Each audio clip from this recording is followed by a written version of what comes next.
नमस्कार साथियों, CSB media में आप सबका स्वागत है। मैं सीएस भारद्वाज। उम्मीद करता हूँ आप सब बेहतर होंगे, मस्त होंगे, बम बम होंगे। सभी सनातनी और राष्ट्रवादी भाई बहनों से अपील है, चैनल को सब्सक्राइब करेंगे, वीडियो को लाइक और शेयर करेंगे। साथियों, सीएसबी मीडिया आज से एक नई सीरीज शुरू करने जा रहा है। जो देश में 3 नए आपराधिक कानून आज से लागू हुए हैं, उनके बारे में क्रमवार विस्तार से आम बोलचाल की भाषा में आपको बताने समझाने का प्रयास करेगा। आज हम लोग बात करेंगे इस कानून के कुछ मुख्य बिंदुओं पर। यह कानून कब बना था, कब लागू हुआ, किस कानून की जगह लेगा, पहले से आपके जीवन में क्या परिवर्तन होगा इस कानून से, इस कानून में किस किन चीजों को मान्यता दी गई है, परिभाषाओं में क्या कुछ मूल चूक परिवर्तन हुआ है, इसके बारे में जानकारी दी जाएगी। उसके बाद हम लोग क्रमवार हर दिन एक एपिसोड के माध्यम से आपको यह बताया जाएगा कि इस विषय पर इस कानून में यह है, दंड विधान यह है, न्याय प्रक्रिया यह है, साक्ष्य का क्या परिभाषा होगा, किस तरह से साक्ष्य एकत्रित किए जाएंगे, उसको कहाँ दर्ज करना होगा, इसको हम क्रमवार अलग अलग एपिसोड में बताएंगे। आज हम लोग इस पर चर्चा करेंगे कि इस कानून में क्या क्या चीजों में परिवर्तन होगा। ये जो 3 नए कानून हैं, पिछले साल 2023 में दिसंबर में संसद से पारित हुए थे, जो अंग्रेजों के जमाने से चले आ रहे कानूनों की जगह लेंगे।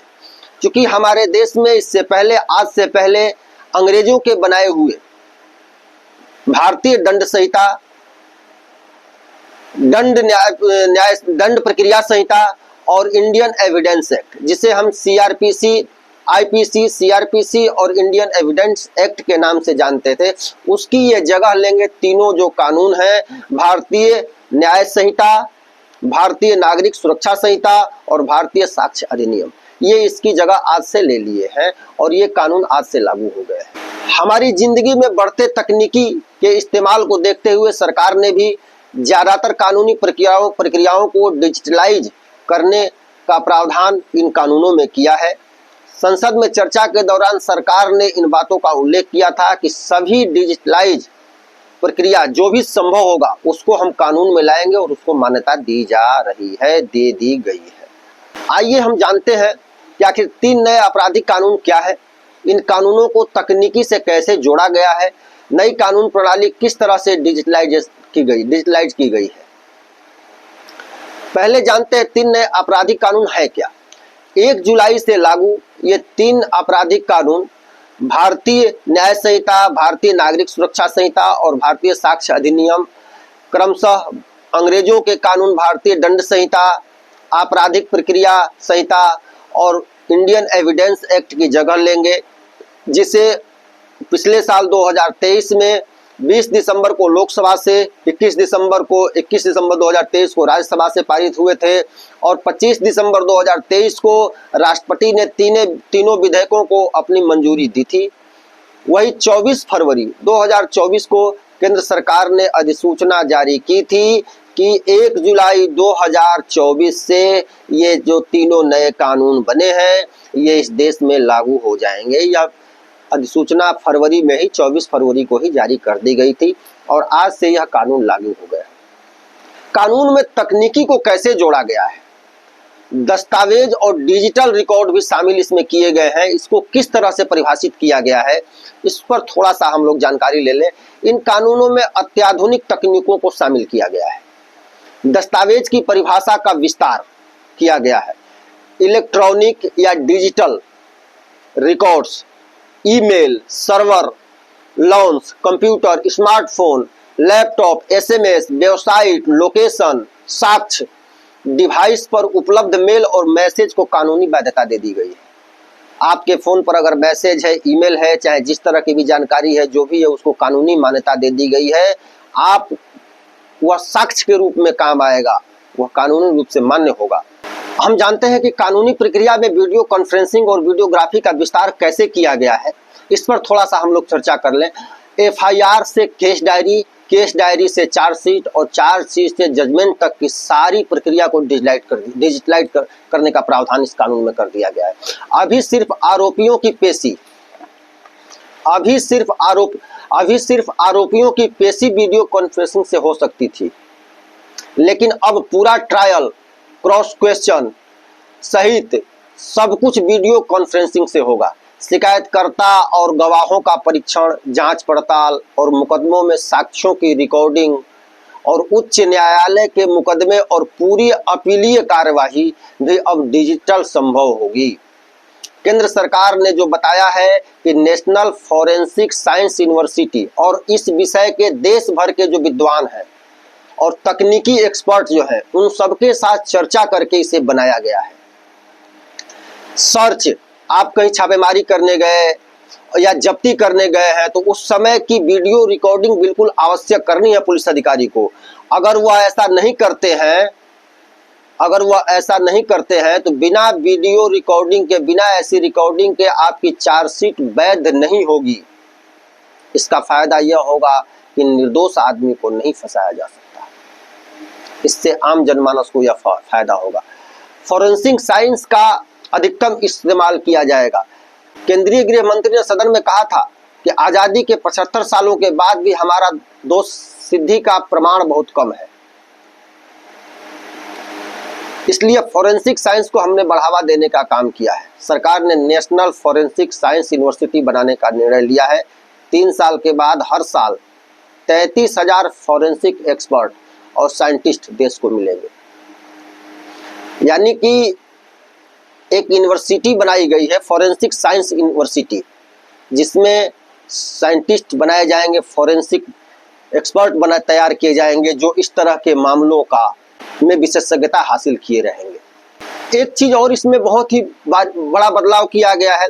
अगर कोई भी मामला, कोई भी धारा, एक 7 साल से ऊपर की, 7 वर्ष या उससे अधिक की सजा वाले जो अपराध हैं, उस तरह के अपराधों में क्राइम सीन पर फॉरेंसिक टीम का दौरा आवश्यक कर दिया गया है। अगर जिस भी अपराध में 7 साल या 7 साल से ज्यादा की सजा है, उसकी जांच पड़ताल के लिए फॉरेंसिक टीम का वहां जाना आवश्यक है और वहां फॉरेंसिक टीम हर जांच में जाएगी, यह व्यवस्था कर दी गई है। हर जिले में 3 मोबाइल फॉरेंसिक वैन हर जिले में होंगी, जो फॉरेंसिक जांच के लिए जहां भी 7 साल या उससे अधिक के अपराध, अधिक की सजा वाले अपराध की घटनाएं होंगी, वहां वह मोबाइल वैन जाएगी और जांच करेगी। जीरो एफआईआर का मतलब है कि नागरिकों को यह सुविधा दी गई है या सुनिश्चित करने की व्यवस्था की गई है कि आप जहां हैं, अपने अगर थाना क्षेत्र के बाहर भी रजिस्टर करते हैं आप केस, तो अपराध रजिस्टर होने के 15 दिन के अंदर जहां भी आप किए होंगे, वहां से आपके संबंधित थाने को वह एफआईआर वहां से पहुंचा दी जाएगी, ट्रांसफर कर दी जाएगी। और यह EFIR, जीरो एफआईआर जिसे नाम दिया गया है, हर जिले और पुलिस थाने में एक ऐसा पुलिस अधिकारी होगा, नामित किया जाएगा, उसको वह प्रभार दिया जाएगा, जो गिरफ्तार किए गए व्यक्ति के परिवार को उसकी गिरफ्तारी के बारे में ऑनलाइन और व्यक्तिगत रूप से सूचना देगा। के साथ अगर कोई घटना होती है तो आपको अपने जिले में जाकर, या आपके परिवार के साथ कोई घटना हो गई तो आप जहां हैं वहां से आने की जरूरत नहीं है, आप वहीं एफआईआर कर सकते हैं। और एफआईआर कर देंगे तो वहां से 15 दिनों के अंदर वह एफआईआर आपके संबंधित थाने में भेज दिया जाएगा। एक जो परिवर्तन हुआ है महिलाओं के लिए, यौन हिंसा के मामले में बयान की वीडियो रिकॉर्डिंग बिल्कुल नेसेसरी कर दी गई है। अगर यौन उत्पीड़न के मामले में पीड़िता का बयान दर्ज हो रहा है तो उसकी वीडियो रिकॉर्डिंग करनी ही करनी है। और पुलिस को 90 दिनों में शिकायत का स्टेटस और उसके बाद हर 15 दिनों में फरियादी को स्टेटस देना आवश्यक होगा कि इसमें क्या कार्रवाई हो रही है, यह मामला कहां तक बढ़ा, हमने क्या क्या किया, यह बताना होगा। और दूसरा, इसमें एक और बड़ा सुधार हुआ है कि अगर किसी मामले में 7 साल या उससे ऊपर की सजा है, जो भी धारा लगी है, तो उस मामले को सरकार कभी उस केस को वापस नहीं ले सकती है बिना पीड़िता को सुने हुए। जो भी फरियादी है, अगर उसने जो भी एफआईआर किया है, जो भी मामला दर्ज किया है, उसमें अगर 7 साल या उससे अधिक की सजा का प्रावधान है उस मामले में, तो सरकार उस मुकदमे को, कभी कभी सामूहिक रूप से सरकार कुछ मामलों को वापस ले लिया करती थी, लेकिन अब सरकार वैसे मामलों को वापस नहीं ले सकेगी बिना पीड़िता को सुने हुए।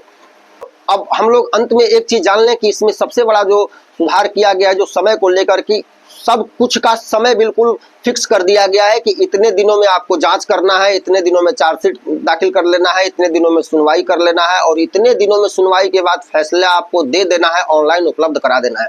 पहले क्या होता था, तारीख पे तारीख पड़ता था, सुनवाई पता नहीं कितनी लंबी चलती थी, उसके बाद वह सुनवाई पूरी हो गई, अगर फैसला ऑर्डर में चला गया है केस, तब भी वह ऑर्डर 2, 4, 6 महीना, सालों पेंडिंग रहा करते थे।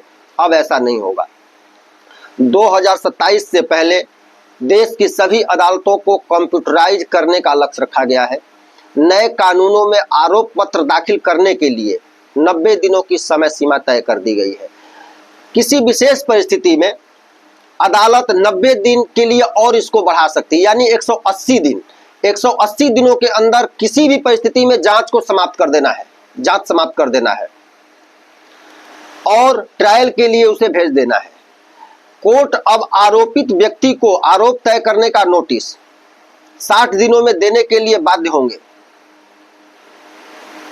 यानी कि जो भी आरोप है जिस पर, उसको कोर्ट अब उसको तारीख पे तारीख देकर उसको बढ़ा नहीं सकते। 60 दिनों के अंदर आपको आरोपी को नोटिस भेज देना है कि आप पर सुनवाई होने जा रही है और बहस पूरी हो गई। जब बहस पूरी हो जाएगी और बहस पूरी होने के 30 दिन के अंदर न्यायाधीश को फैसला दे देना है और उस फैसले को 7 दिन के अंदर, जब 30 दिन के अंदर फैसला दे दिए और उसको अगले 7 दिन के अंदर ऑनलाइन उपलब्ध कराना होगा। यह बहुत ही बड़ा परिवर्तन है जिससे न्याय प्रक्रिया में होने वाली देरी से आम जनता को सुविधा मिलेगी। न्याय के लिए दर दर भटकने वाले लोगों को समय से न्याय मिलेगा और समय से न्याय अगर नहीं मिलता है तो यह बहुत बड़ा खुद अपने आप में आदमी खुद को अपराध बोध का शिकार समझने लगता है, जिससे आम जनमानस को मुक्ति मिलेगी। इसके साथ ही इसके और भी बहुत सारे प्रावधान है, इसमें बहुत कुछ है जिसको हम लोग अगले अंक में उस पर चर्चा करेंगे। अभी हम लोग जान चुके हैं कि आज से ये 3 नए आपराधिक कानून लागू हो गए हैं। देश में मुकदमे और सुनवाई अब इन्हीं आपराधिक कानूनों के आधार पर होगी। आप लोग भी इसके बारे में जानें, इसके लिए CSP मीडिया आप सबको क्रमवार इसके विषय में बताने का प्रयास करेगा, जो अलग अलग एपिसोड में हर दिन एक एपिसोड लेकर के आएगा और इसके विभिन्न बिंदुओं पर आपको जानकारी देगा आम बोलचाल की भाषा में। आज के लिए बस इतना ही। आप लोग चैनल को सब्सक्राइब कर लें, वीडियो पसंद आए तो लाइक और शेयर करें, अधिक से अधिक लोगों तक इसको पहुंचाएं ताकि लोग यह जान सकें कि जो यह कानून लागू हुए हैं 3, यह आपके जीवन पर क्या प्रभाव डालेंगे, इसमें आपको क्या सुविधा होने वाली है। हमारे पास जो है जो साक्ष्य और हमारे पास साथ कोई पुलिस अधिकारी अगर बात करता है या हमारे ऊपर कोई जांच है, पड़ताल है, या हम किसी मुकदमे में फंसते हैं या मुकदमा करने जा रहे हैं तो उसमें क्या होगा, किस चीज़ का ध्यान रखना है, इस सब चीज़ों की जानकारी के लिए आने वाले एपिसोडों को देखिए। आपको पूरी जानकारी सामान्य आम बोलचाल की भाषा में आपको बताने का प्रयास किया जाएगा। जय हिंद, वंदे मातरम।